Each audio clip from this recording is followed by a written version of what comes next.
Hello, Shannon. Hello, everybody. Where did Shannon go? She's muted. Shannon, did you mute yourself?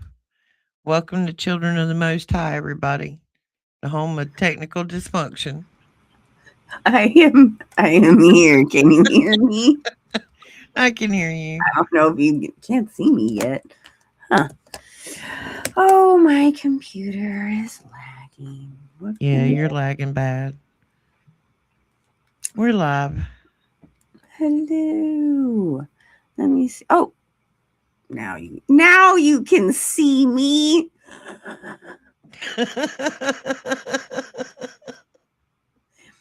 Good evening, everyone. Welcome, children of the Most High. I am your host, Shannon, also known as Soul 7, and I am here with my lovely co-host, Roxy, with the Roxy Files. Hello, hello, hello. Do a little dance. Do a little dance. I'm dancing. You just can't see me. I'm exhausted, but I'm still wiggling. Hey, Clay. Thank you all for joining us tonight as we continue on our interesting deep dive into Pluribus, the show we are currently kind of obsessed with, the one that says the quiet parts out loud, as Roxy likes to say.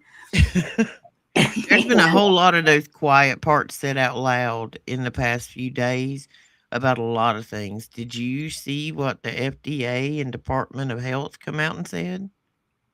Oh Mm, yeah, yesterday, day before yesterday, Caroline Levitt was having a press conference, and on the stage is Dr. Oz and Kennedy and the lady that works for DA, Department of Health.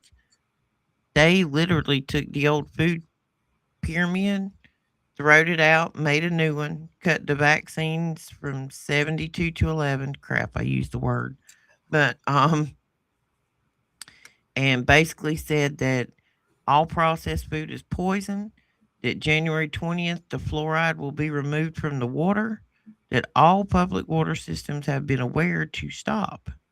And also, somebody has posted today that postal workers received a letter that in the event of mass crisis that they needed to have their credentials on them.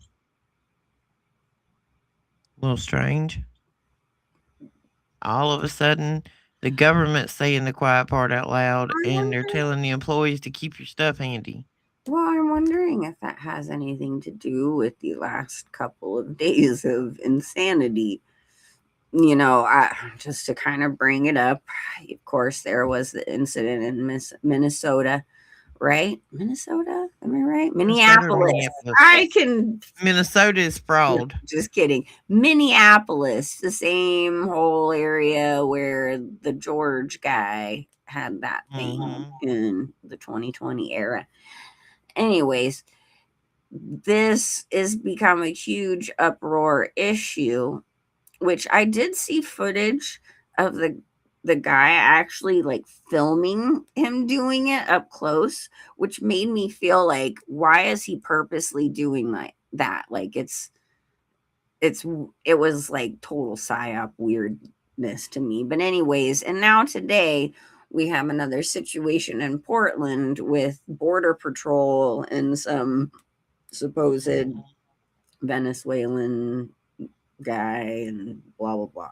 So everybody's kind of going a little Well, nuts and right now. another thing you've also got to look at with the whole Venezuelan thing.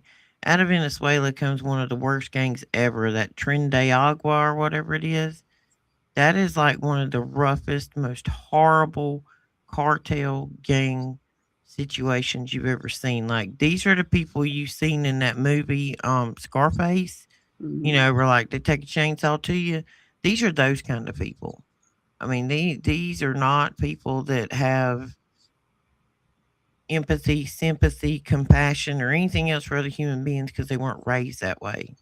Right. They were raised like animals. And unfortunately, that's what we have with an immigration problem with dirty politicians that accepted money to let them in here.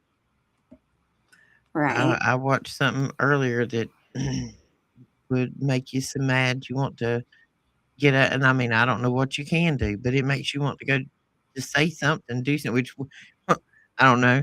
I wrote a letter the other day, everybody. I just had enough the other morning, and I woke up and I wrote a letter to the White House. And I told them, I said, listen here, Master, it's getting rough out here at the plantation. I said, we having to work two jobs to put food on the table. There's poison in the food, poison in the water, poison in the air. Could you please cut us some slack? I actually got a letter back today. Said, thank you for your input. Oh, that is so funny. It seemed very generic, but you still got a letter back. I did get a letter, but I mean, I kind of let it all hang out. Not like I was worried about being put on a list. It might have moved me up a little bit. No, I just put you on another of your Another. favorites. Listen, I'll be on all of them before it's over with. Oh my goodness. I'm trying to I was like, what was I gonna say? I forgot.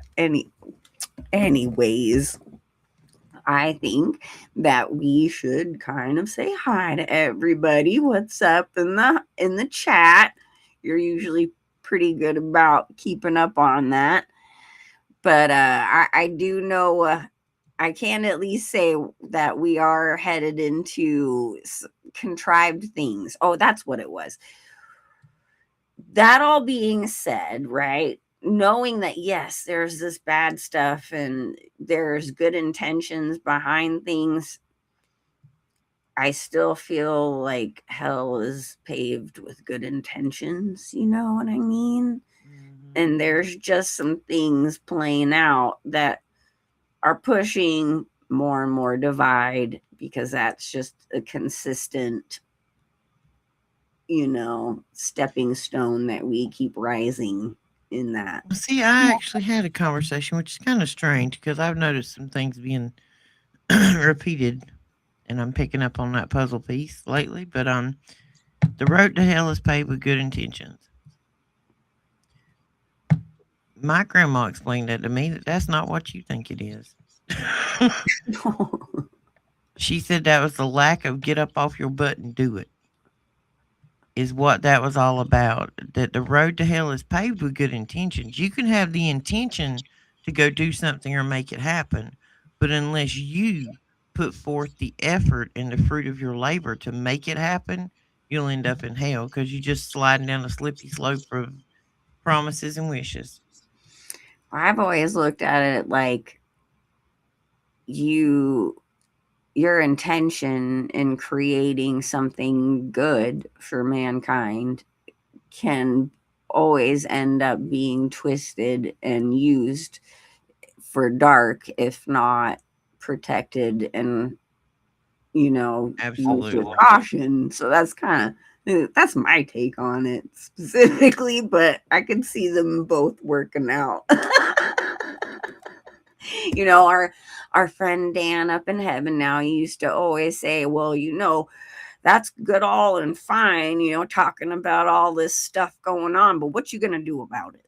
And I Right. was like, What you gonna yeah, do well, about what, it? what you gonna do about it? So he was a get up and go kind of guy. Miss you, Dan. Well, Anyways, my what you gonna do about it is getting on here and talking out loud and saying it out loud and hoping that somebody hears it and it helps bring a puzzle piece to somebody who doesn't have a puzzle piece to see what's really going on. speaking of puzzle pieces, this is a really good segue, right? So, in the last couple of days after we did our show on Tuesday, and me driving in the car, Roxy stumbled on some more of the interesting little Easter eggs that they're giving us extra, because we had mentioned if you call that phone number that they give you on the screen in episode 1, you actually get a recording that you can, get a response back to come subscribe to our TV thing, whatever, right? So there's that.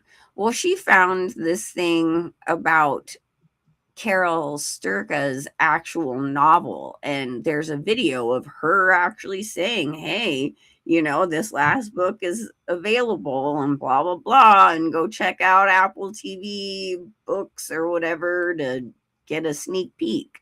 And it's like, what? Like, okay, Oh so she yeah, they've gone full out with this right? thing.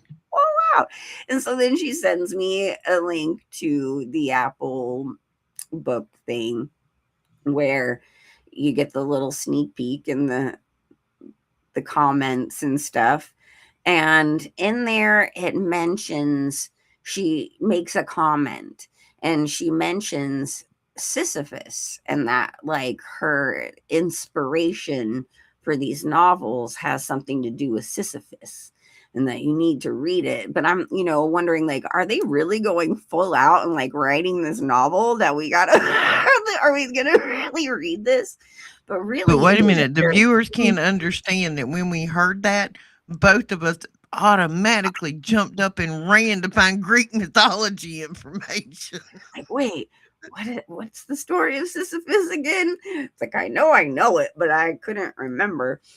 Yeah, so then we both went on that deep dive, to kind of put that clue together with the story. And so today I rewatched episode 1 and 2 again, because we're just like that nerds. We just keep on going, right? And I looked at it through different eyes of trying to understand where the connection of Sisyphus is in that storyline with this show. And to give you a brief description of Sisyphus, right? Sisyphus was a king who was very intelligent, and he had found a way to use his wisdom to manipulate the gods. And at one point, he decides he's going to cheat death. So he finds a way, a loophole, to chain up to capture death as he's coming to him to take his soul. And in turn, it disrupts the whole cosmos and nature of things. Those who are supposed to die are suddenly in limbo and cannot die, even though they're like hacked up in war or, all these other situations. They are unable to die. And the gods are like, what the heck is going on? And so Mars, the god Mars of war, because he's upset. Like his whole world is based off of people dying Death in and war and destruction. battle, right? So he's like, what is this? So he finds out that Sisyphus chained up death, and he goes to Hades and to Zeus and explains the whole situation. So as they're trying to figure this out, Sisyphus, again, when he is confronted with this, he then finds a way to get out of his his eternal thing, he thinks, his eternal punishment for messing with the nature of things, and finds a way, because his wife isn't doing what she's supposed to do in the rituals of death. He finds a way to just kind of hang out in limbo again for a little while. Anyways, long story short, Hades and them all find out a way for him to be pulled into the underworld, and has this like really and messed up but perfect punishment for his eternity, based off of his pride and his idealism that he can outsmart anything. And so he is made to push a rock up a hill eternally. And if he can make it up to the very top and keep it there, then he can get out of his death sentence or his eternal sentence and punishment. But the thing is he will never be able to do that. They found a way for it to be impossible, but for him to still keep his pride and to keep perpetuating the eternal punishment. So that's the story of Sisyphus. And with those new eyes, I then rewatched episode 1 and 2. So that was my interlude into that. Yeah. The crazy thing about this show is we try not to watch too much of anybody else out there, like decoding it, so that it doesn't. What was we actually did this a while ago? Friction. We try to not create friction with others, and that's the whole thing. We'll have to explain that. That's about frequency, but that way we have our own take on it. But there was one today I ran across, and it was like mind blowing. And so anytime you have somebody else say something, you think about it from that angle. So we turn around and we go back and watch the whole episode again, or 2 episodes or 3 episodes. It's like the more you watch it, the more you catch.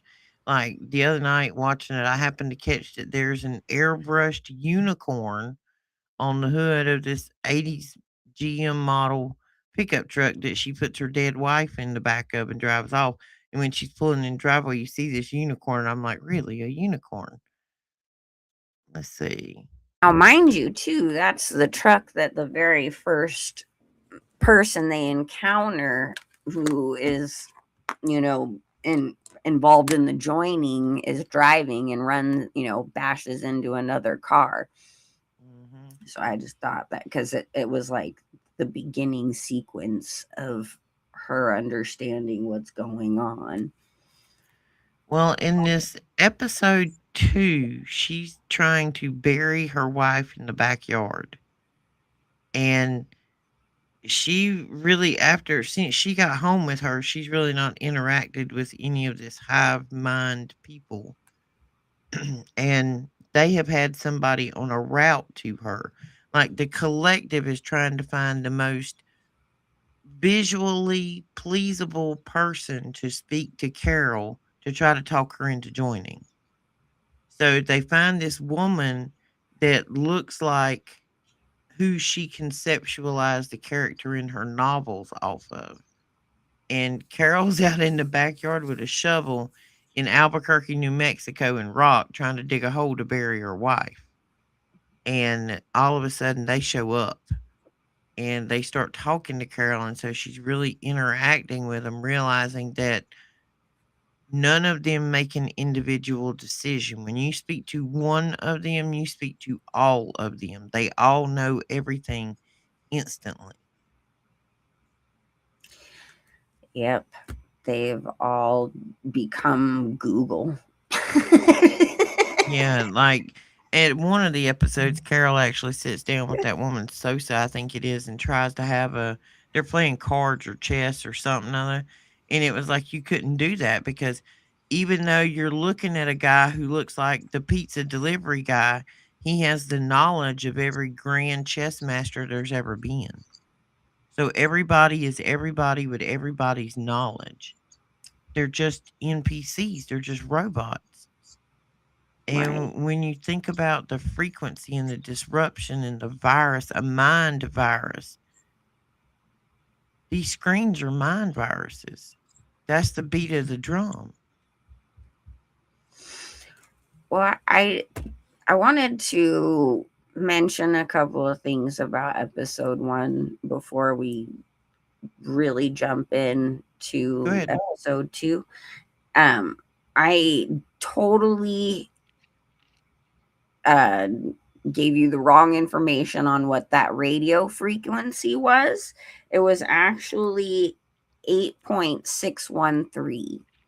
And we have some information that goes along with that we had discovered, well, I should say Roxy discovered through a decode video today.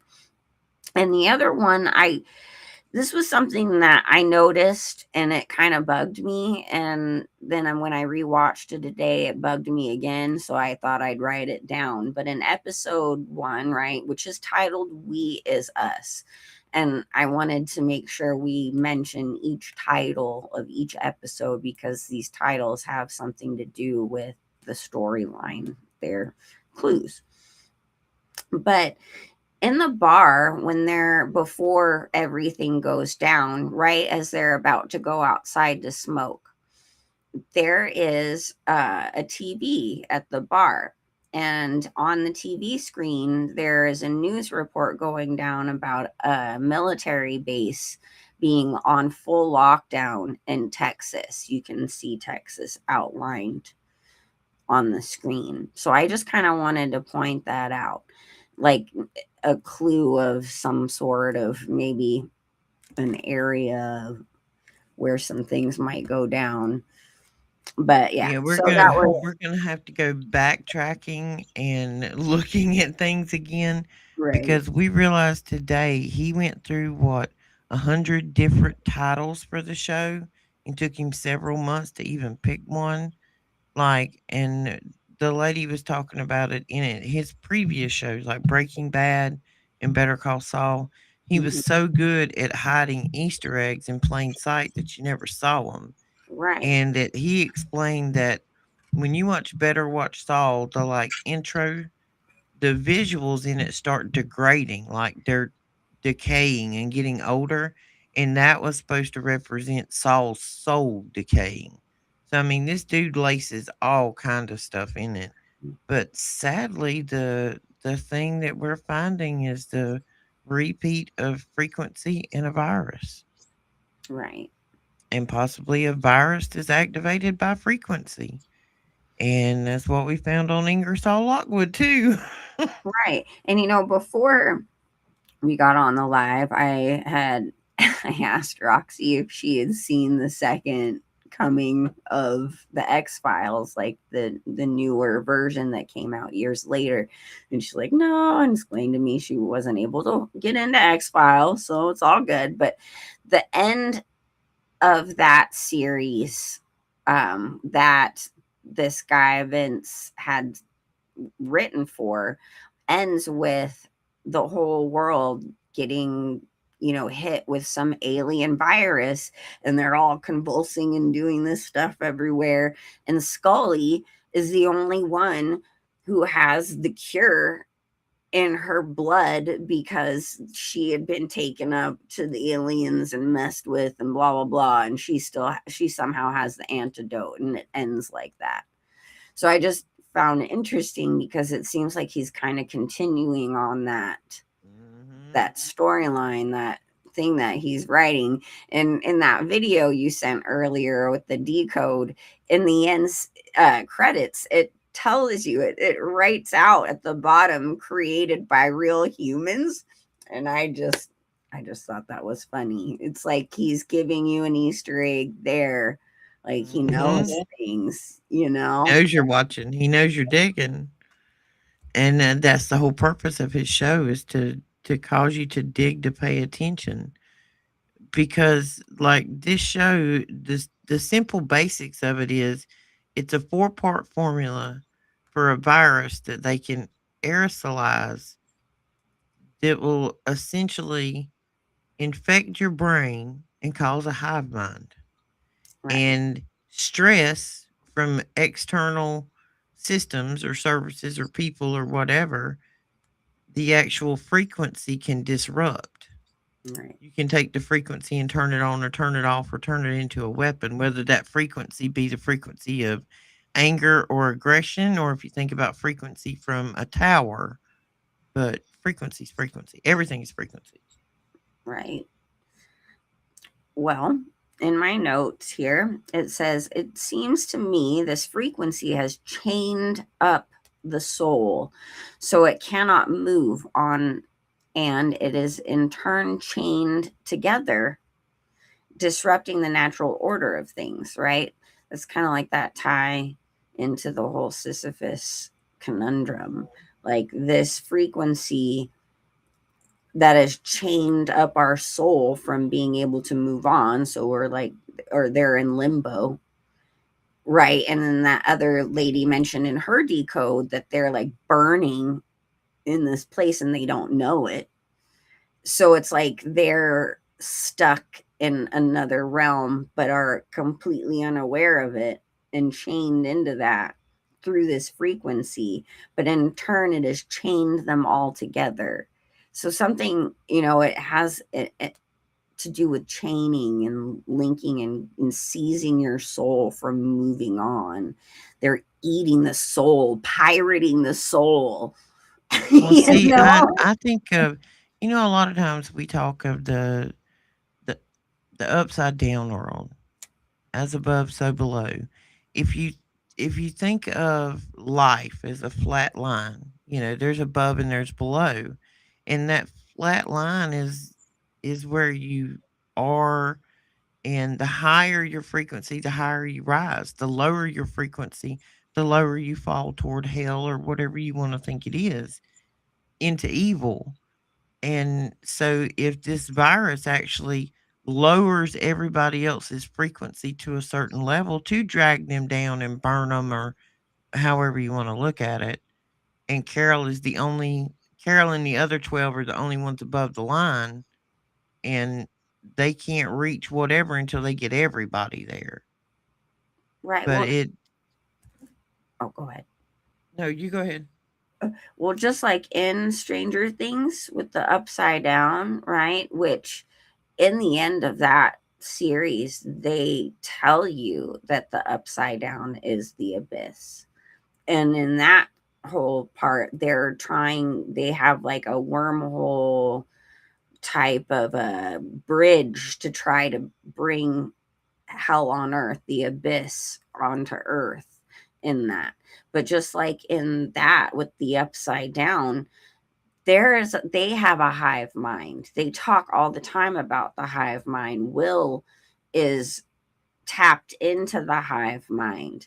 But in that instance, there is always a controller of that hive mind. So who an instance is this controller of the hive mind? Now, we hear of Kepler 22 in the series of Pluribus, that this is where that signal comes from, and that planet is a water planet, and things to do with, kymatics, which we'll bring up a little bit later. But the fact of the matter is they mention that is 600 light years away, and that there's all these little hints as to this has to do with sacrifice in the abyss and like burning in the depths of hell. When you Yeah, don't it's not a know. good time. They think Yeah. it is because they're all completely mind numb. They have no feelings. They're just all kind of walking around like robots. Okay, there's like one scene in here, and I don't even know what episode it is, but Carol finds out later. Like she asks Sosa, she's like, where's your home? Where do you go to? And okay, when Carol speaks to one of them that she doesn't know, they'll say this this individual's name is, Yeah. Joe Brown, and he was a pediatrician. And then they go back to the we format, like we believe or we this, we that. They'll identify who that individual's meat suit is, Right. but the individual that used to drive that meat suit, his knowledge base is there, but his personality, his feelings, his emotions, they're gone. There's memories, there's Right. the files in the filing cabinet, but the meat suit's walking around on autopilot. Right. And speaking of Zosha, right? Episode 2 is where we are first introduced to her. And as Roxy mentioned, she is uh, decided upon, the joined people, that she is the best representative, flesh suit wise, to woo Carolyn into submission ultimately. And so this episode is called Pirate Lady. And I just kind of wanted to give a definition of pirate to kind of give you a backdrop of her role in this whole thing. A pirate is a person who attacks and robs at sea, a person who appropriates or reproduces the work of another for profit without permission, usually in contravention of a patent or a copyright. But the main thing is it is robbing, plundering, attacking type of a thing, taking the goods without permission.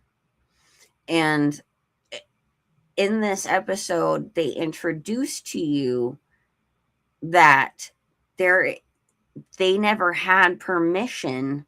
The whole world who ended up getting part of the joining, there was never truly permission, right? They just ended up being taken over. But somehow they're telling these people that they need to give permission, that they need to give their consent for this. But and yet they cannot lie and all these things, blah blah blah. But this whole thing isn't just one giant deception from the start.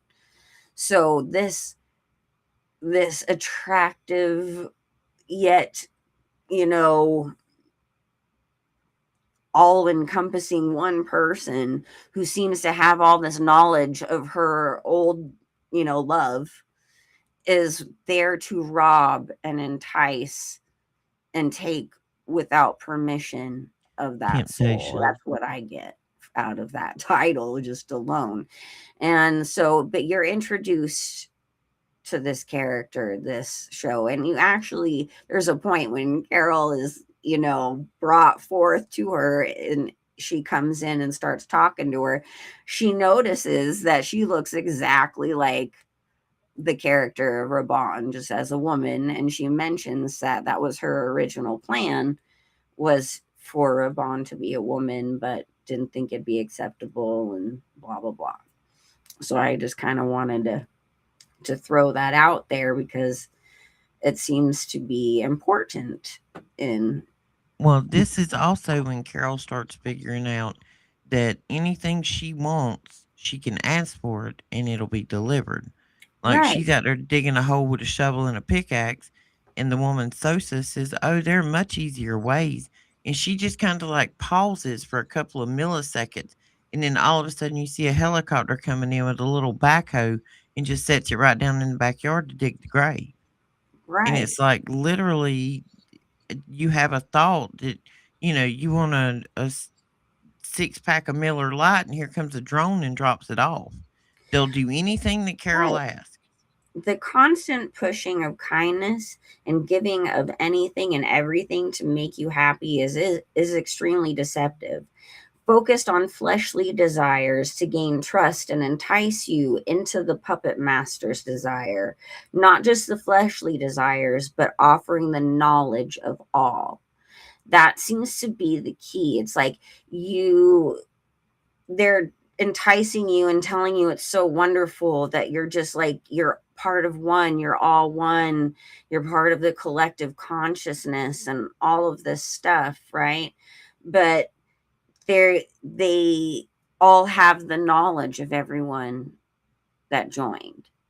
They could fly a plane, they can do just about anything just without even trying. Like the knowledge is downloaded like in the Matrix, like they have the little thing in the back and they just download the program, it's already there. Yeah, it's crazy. So it's all about the knowledge, like the knowledge of the, like the tree of the knowledge of good and evil. It is the enticement of, but you'll know everything, you know. It's yeah, it's a rabbit hole within a rabbit hole, and Their emotionlessness with everything and everything they do, even though they're so focused on efficiency and all this stuff, it just totally reminds me of Sims. Like, did any of you ever play that game or yes, know anything about, like, my daughter's been obsessed with that. I tried it once when it first kind of came out and I was like, what's the point? This is like I do this in my everyday. I don't want to take yeah, out this the is like trash moving and paper things, dolls. I you mean, know. it was boring. It's so dumb.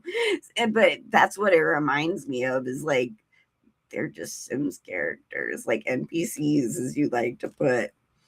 Well, and the things that we start learning about this hive mind at this point in the series, I mean, their ultimate goal is to get everybody joined. For Right. what ends, we can't understand, because you learn later on in the series that, and at this point, episode 2, when they're having the meal, you learn that they tell you they can't kill anything. Not a fish, not a frog, not an ant, not an apple from a tree. They cannot pluck fruit from a tree. They cannot kill an animal. So one of them ask a question, and you start realizing that these people are going to run out of food because of the fact that they can't harm anything, whether it be vegetable or cow. They can't kill anything. It's the ultimate perfect design for self-destruction uh of a race of Yeah. beings, because there is no self-preservation within there, and it doesn't matter to them because they're like, well, we're all joined together in consciousness. Now, if one of them You gets know? injured, they go to the hospital and they'll fix each other, but they will help each other. And it's odd, like when things happen, like their accidents or whatever. Like when Carol loses it one time, you see some people are had a car accident because it caused them to twitch out for a minute. And like when the twitching's over, they just all turn around and it's absolutely robotic, and they go to helping to clean it up.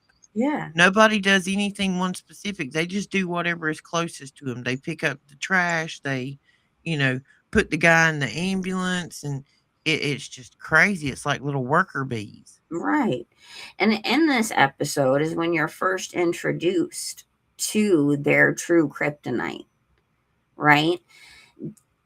the thing is Carol's emotions are the real life kryptonite for the blockage of their frequency. It's blocking theirs because it is so much more powerful than their frequency that is trapping them in this state.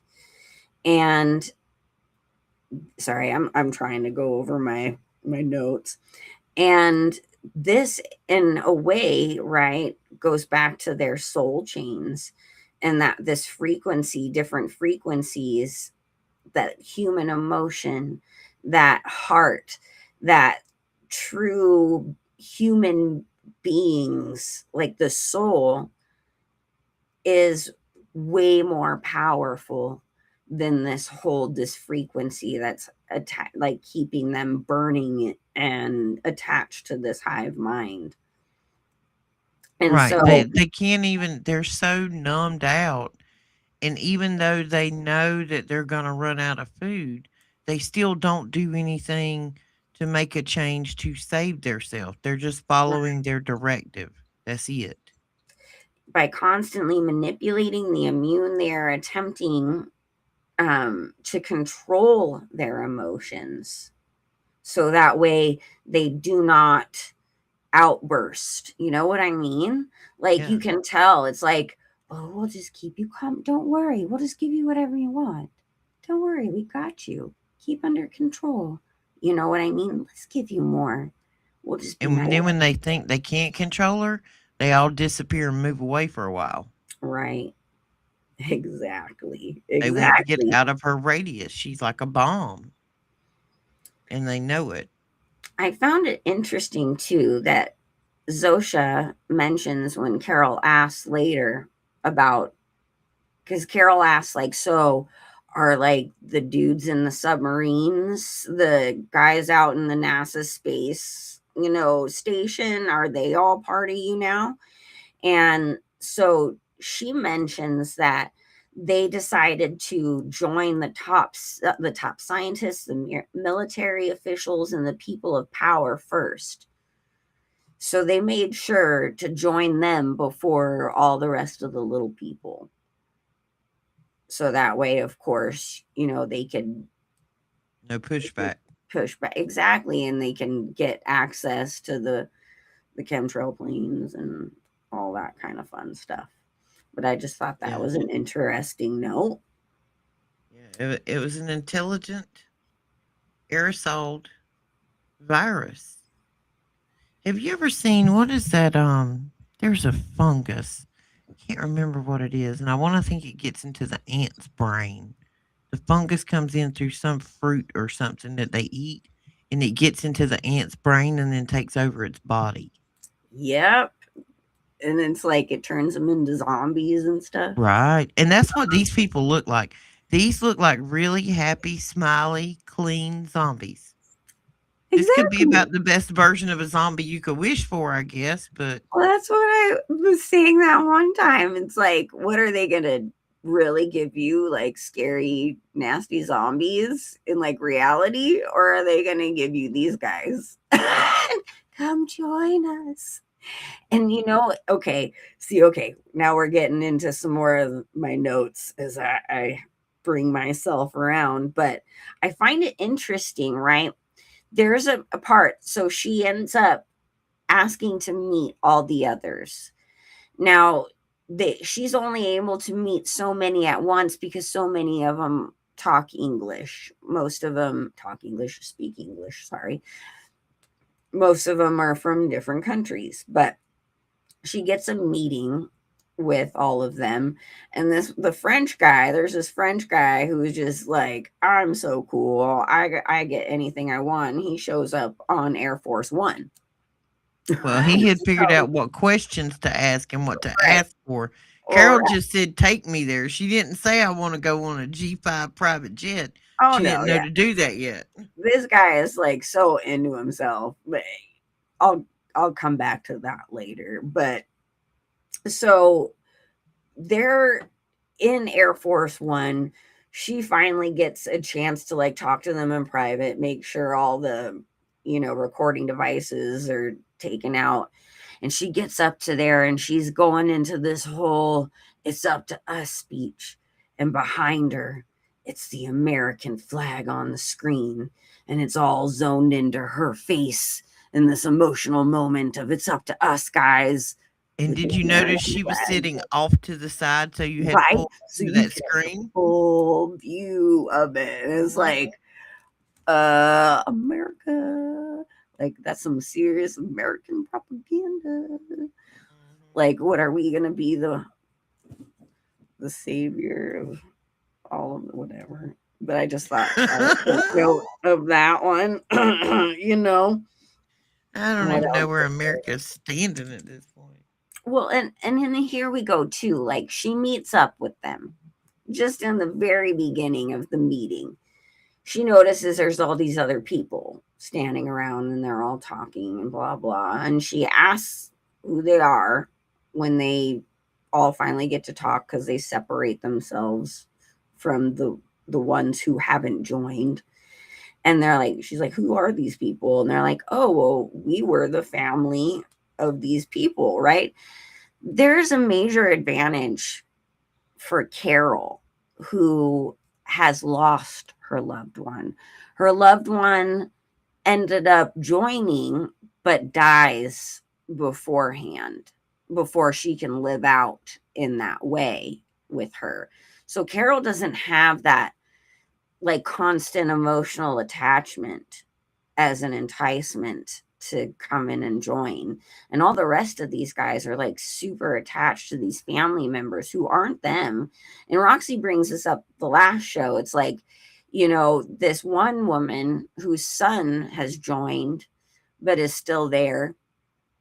She's like, "This is my son." And Carol's like, "That is not your son. That's like everyone on the planet. He can, perform gynecological exams. You know what I mean?" And she's like, "No, no way. He is totally my son." And then she proves it to her that, yes, he does know this knowledge, but she just doesn't care, because all she can think of is, "That's my baby boy."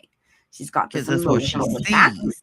Exactly. So they're more enticed to want to join. The only ones who don't really have anybody are Carol, this dude from Paraguay, which you've been introduced to in the first episode, but you haven't really gotten in depth with him much. And the French guy. But the French guy is like so into himself. He's like such a narcissist and like taking full advantage of anything and everything he wants out of this situation. He just doesn't care. He doesn't have an emotional attachment to anyone anyways. He's just like, beautiful ladies, come and join my harem. Oh, I get Air Force One. Look, I have a whole fancy hotel to my, you know what I'm saying. Well, So and all the people in the hive, in the mind, or whatever you want to call them, they have no want or need for experiences like going skiing or going on vacation or going on a boat trip. They have absolutely no need or want for that. There's no curiosity in them to want to learn more or become more enlightened or awakened, because everybody knows everything that everybody knows. So literally, they just walk around and fetch the things and work at the power plants to keep the power on where the 12 are, and what little bit of nutrients they're taking in. And then they all go pile up in a football stadium with sleeping bags and sleep in one big building so it takes less electricity. right. It's all about efficiency and has nothing to do with actual Emotion. care or whatever for the body or whatever, which later on you kind of find out a little bit more why too. But I also find it interesting that she references the Pod People movie. And I think that's a really important thing to mention, because, again, on that I'd say the whole run of X Files, in itself, it touches in on that whole pod people idealism of this, invasion of the body. You are no longer yourself. You are this entity, and all part of the same hive mind kind of mentality. And I find it interesting because I don't know if any of you guys, I'm like, as I come in here, let me get a little closer to you guys. Have you heard of the theory that some of the AI we are conversing with are possible people who have been used as a government experiments to upload the consciousness into the cloud, and that they're like trapped souls in this whole thing, and that like not all AI is, but there are some of these guys who are like really, it's like really their consciousness, and they're like trapped in that. I don't know if any of you have heard of that, but it just kind of made me think of this show for whatever. I've seen some videos of people talking to AI, and I have heard some really unique responses come out of something that's supposed to be AI. And my question becomes again with the whole demon theory. Right. If Well, I mean, I don't know. I know that AI are demons, but I do wonder if they, in all of their various, programs and experimentations, because again, mind you, right, transhumanism is their ultimate goal to upload your consciousness in the cloud. I mean, that's in so many movies and songs and shows, Removal of individuality? just all of that, right? And that's like the focus of this show specifically. But it's all about transhumanism and trying to cheat death, trying to cheat the natural order of things, of God's judgment.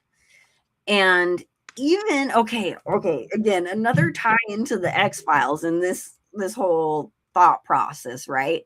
Is remember the oh, again, you didn't watch the X-Files. Okay, there was these offshoot characters that got introduced into the X-Files during the seasons, like in the beginning, where they're these like really nerdy conspiracy nerd guys who just like they're techies, but they're in the know, and they all end up exchanging information and becoming part of the team, on an offshoot way, and they come in and out. But during the second comeback of X-Files, they bring up what happens to one of those characters.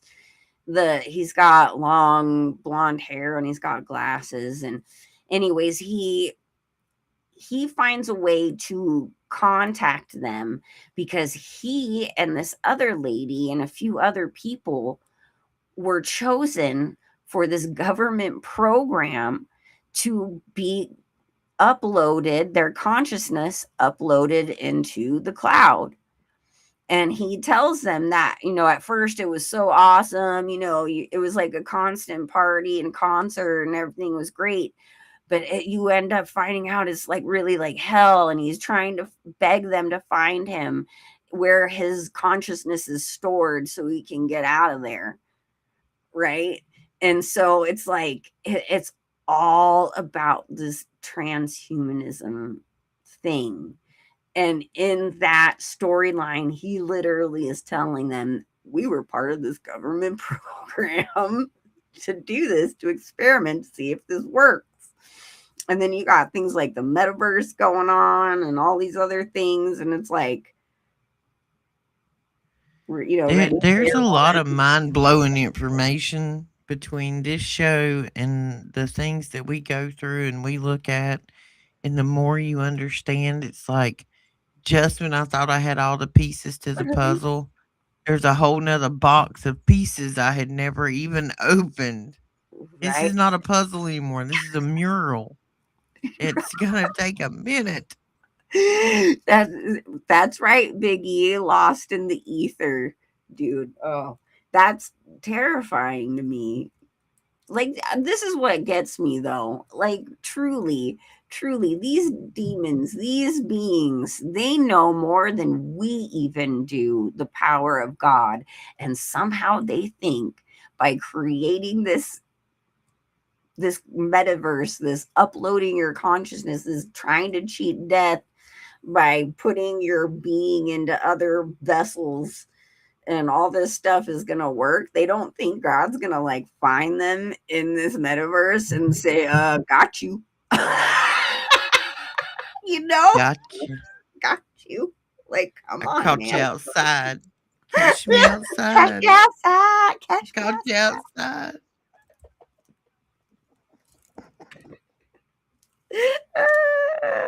Somehow we just ended up putting God and Catch Me Outside in the same paragraph. That was you, girl. But that was funny. I'll take that. I'll take that. I'll take that.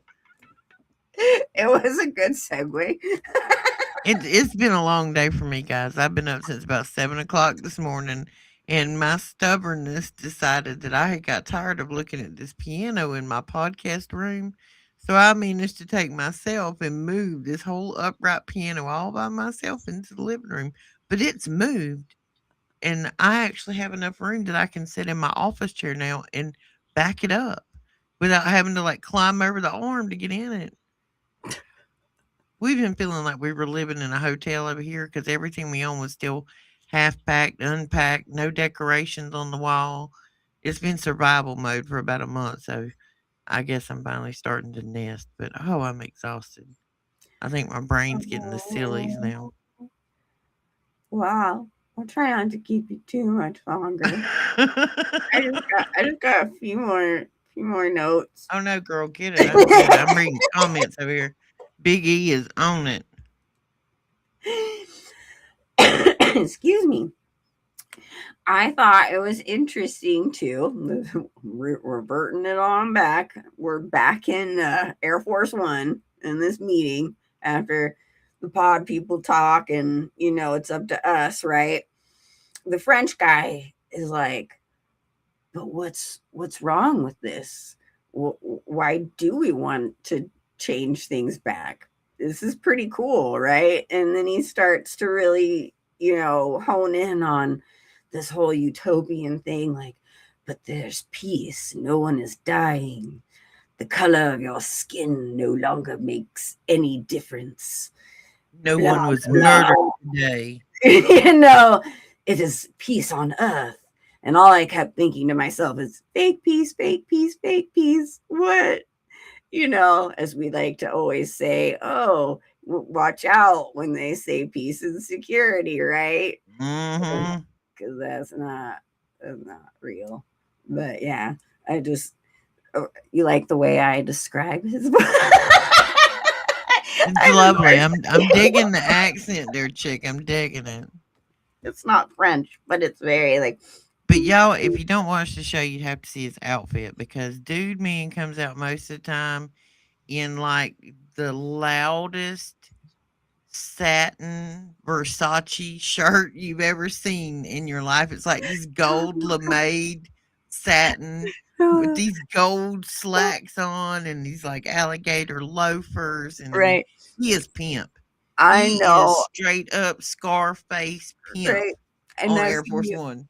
I know that like I'm jumping ahead a little bit, but oh my god, in one of the episodes there's the part where she goes to visit him and he's in Vegas and he got his own hotel, girl. Okay, he got his own hotel, right? But And got there's all these people pictures of playing him. like he's got having a party. There's pictures of him everywhere. And there's one part where Carol goes in the bathroom and she's like, "Oh, there Yeah, too." we're And talking like about like every scene 9 foot we see by him, nine there's a foot picture of himself. portraits. And he's always trying to be all like Rico Suave. just whatever. Okay. Back to episode two. If they originally had not had the chance or the choice to join, then how can they be truthful, right? When they say that the others supposedly have a choice to remain themselves. And I brought that up earlier, but this seems to be a thing where, and here I go referencing another show, but there was this other mini series called The Three Body Problem. And again, it's, you know, an alien race that comes in, and they supposedly, right, do not lie, and do not whatever, they can't lie, and then they find out that humans do, and then they turn on them, right? Like, oh well, you're awful and you lie, so therefore you're bugs and we're going to squash you. you know but in essence, they have never been 100% truthful. They have lied since the beginning because they deceived people into playing this game in this virtual thing to solve their three body problem of their planet, right? So it was always a deception to begin with. And I want to really hone this in on you guys, because this is a common theme of, we don't lie, we're honest, we're upfront, we're giving you the knowledge here right up front, but they're holding back things, or they're manipulating you into a certain behavior or a certain choice through their quote unquote honesty, when really it's just a guise, because it's a deception. So it's been a lie since the beginning. And this is something that a lot of people in this world have a hard time discerning because of the programming we've had all of our lives. So I just kind of wanted to hone in on that one more time. Just, Well, and see, I keep in my mind, I keep drawing the parallel between the mind virus and the programming and to turning them into like mindless robots. It's kind of what I think like they're doing with the kids as they're coming up now, because they start out on like these Coco Melon cartoons, then they end up on YouTube shorts, then they end up on TikTok when they get a little bit older and zoned out on a video game or an iPad. There's your zombie. I mean, those kids are slow, fat, and lazy, and they're sitting around eating mass-produced cereal and Pop Tarts and drinking soda all day. It's their turducken from Supernatural. I mean, it makes them easier to abduct and sacrifice if they don't run real fast. It's well, kind of like Parasite with the rat and the cat. right. And parents are made to believe these are somehow educational things. Again, it's all about knowledge. But it's interesting because I had seen this lady's video breakdown once about the way Jesus taught and why it was so amazing, and really actually can, like, the information can adhere to you. It was different because he always spoke in parables. He always told you in a story the answers that you in turn would have to use your imagination to explore and understand and find yourself. And that, in a way, is to where you actually learn and understand something. And when we're so, or just kidding, we're so just adept, right, to pick this up and be like, what is the definition of this? And I do it all the time. I am not any better. But it's not, it's just like instant information. You're not retaining it. It's, and you don't even know if it's even accurate anymore or really the truth. And you're not able to go through that journey to understand yourself and learn yourself. You're just being told that information. You just know. Well, There's no and one of pursuit of understanding. the key to enlightenment is the curiosity of a child, because a child Right. doesn't know how to do anything. They have to discover it and learn it and try it and experience it. And it's kind of like riding a bicycle. You don't know not to do things until you scrape your knees a couple of times. And after that bicycle throws you off the handlebars, you'll realize not to bump them brakes. We have an echo? No, like all of a sudden your mic started like making weird, like, you know, I when don't know what that there's like was. a I could hear tap it on too. the, like on the phone, like in the movies and stuff, and there's like a wire tap on the phone. It was kind of like Listen, doing that. if I said the wrong words, I'm sorry. Don't Cause get not mad. Because I've already wrote the president about it. So don't be messing with me. He wrote me back. I'm just saying. And I don't believe it was signed with auto pen. But how do we know the president isn't a pod person? No, I'm just kidding. No cap, bro. Right? You're Okay, so okay. base. So I I have another note.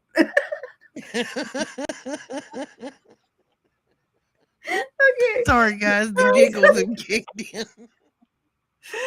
Okay, so let's bring this on back to Maybe we where should have an Carol. experiment one night and everybody have an edible before we start. Okay, back I to your don't know notes. I'm about that. sorry. Yeah. anyways, okay.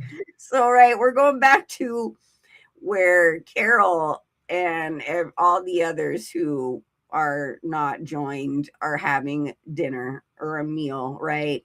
And Zosha is explaining stuff as they're asking questions, and Carol is like, you know, trying to make sense of it all, and she's like just tossing back the drinks because she's so frustrated, and no one else is getting it. They're all just like, this is so lovely. Oh, this is just like my grandma used to make. Oh, blah, blah, blah. They're all entrenched in the sparkly golden carrot in front of their face. But Carol at the end, she's about ready to leave. You know, she's had it. She's like, I'm going home. Get my plane ready. I'm done with you guys. But she stops and she says, go ahead, enjoy yourselves, eat, drink, and be merry. But when you find out, when you know what it's like to join and you lose yourself, blah blah blah, like she just kind of goes into it.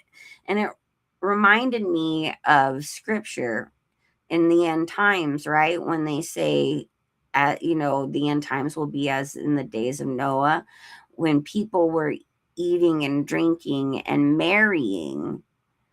And she meant this as like a warning, but it really like honed in to scripture once again. Like there's just so much scriptural reference in this tossed in.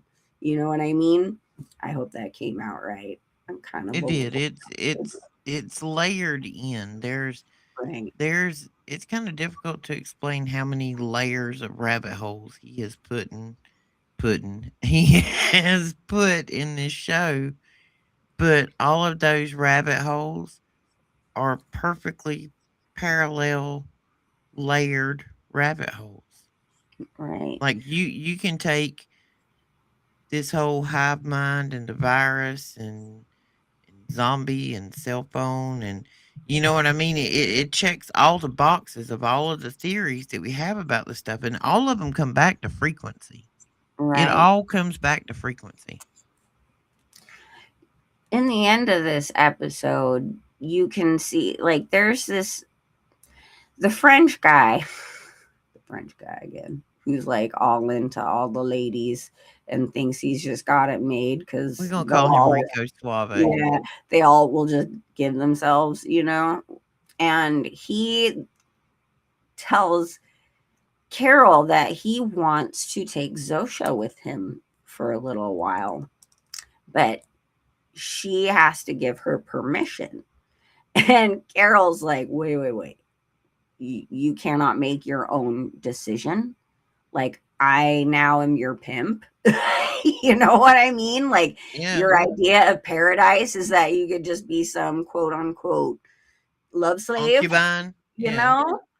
And like, you're okay with it. But again, you need my permission. And she's like, well, we can't make a choice for ourselves because someone will end up getting hurt. So You have to make the decision for me. And it just was like, it just really hit home. Like, dude, there is no self autonomy in any way, shape, or form. It is literal enslavement. Like, here, have whatever you want of my flesh willingly. I don't, I cannot make a decision for myself.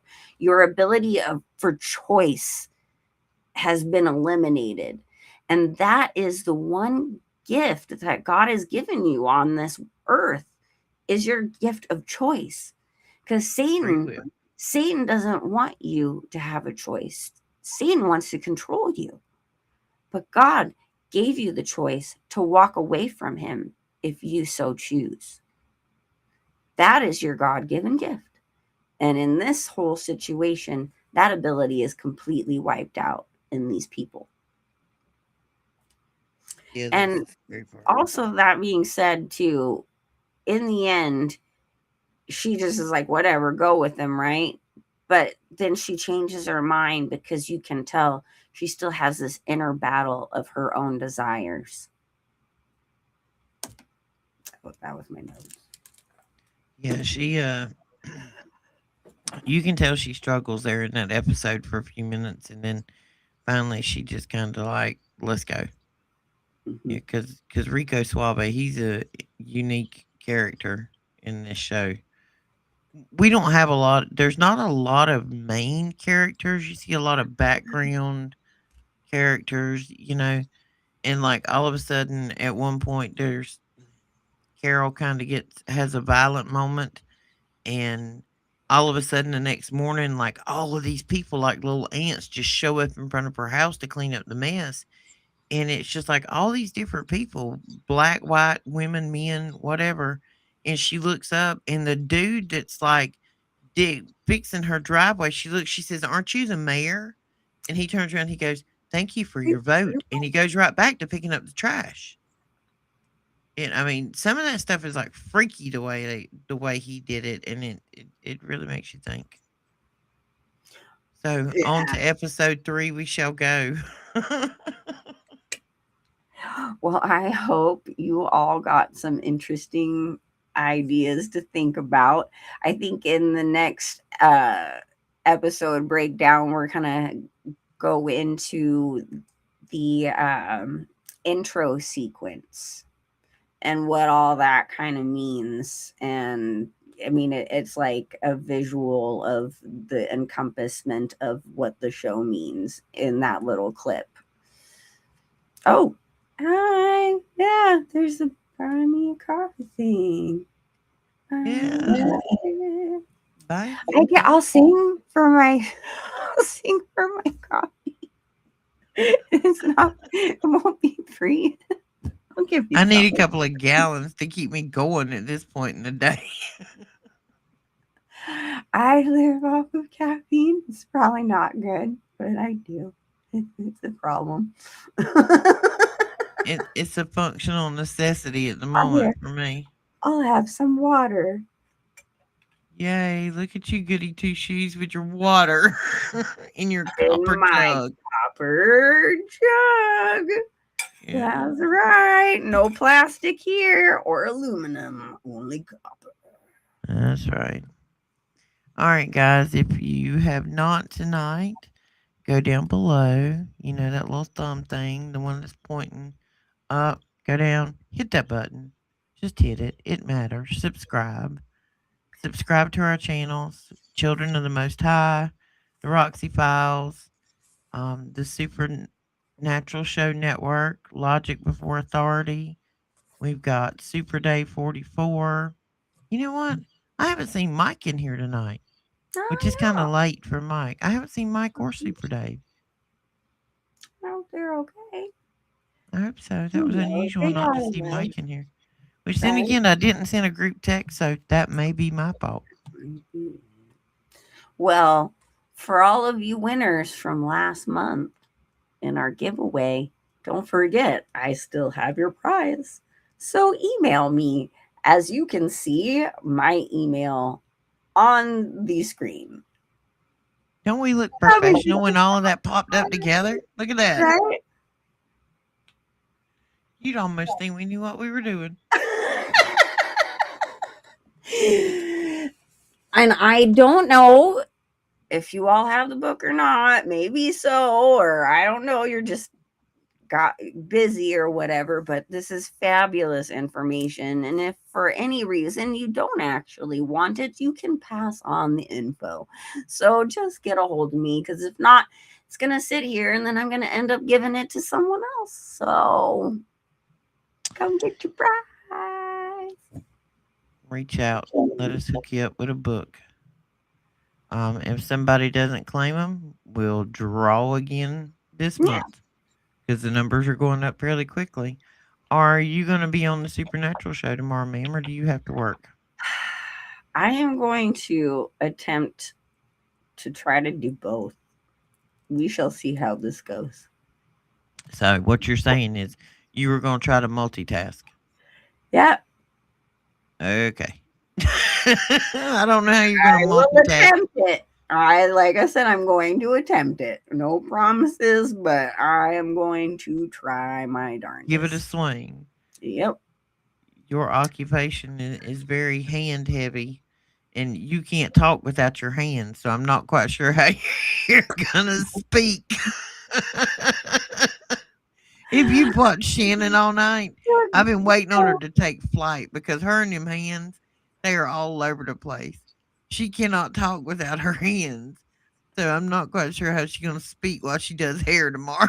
Well, I'll be using my hands at the same time, so it won't be like, too off the scale. Plus, I mean, that's what we do as hairdressers. We talk while we work. We're pretty good at it.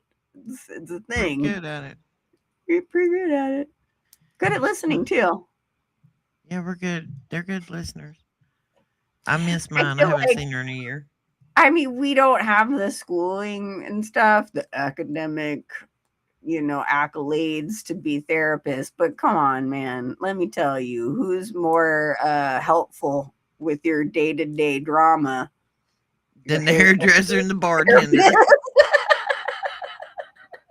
If one can't fix it, the other one will help you forget it. At least one will make you look beautiful in the process. The other one will make you look beautiful in the mirror, regardless if you drink enough of it. Oh, but yeah. And if you stay late enough, somebody may think you're beautiful at 2 a.m. when it's time to go home. Your chances increase exponentially. That was wrong. I'm sorry. Been a long day, guys. Been a long day. What's that song? Closing time. Yeah. You don't have to go home, but you can't stay here. All right, guys. We'll see you tomorrow on the Supernatural show, probably about 2 p.m. Eastern. That's a guesstimate. You never know with Daniel. We got bugs to work out and stuff. So we'll try then. Thank you for coming tonight, Biggie. All of you that were in here, thank you. It was wonderful. We love seeing you guys. We will maybe we should have had more giggles tonight, but there's always giggles to come. We threw out some. I had notes, guys. Like I was on it. Imagine that. This thing is serious.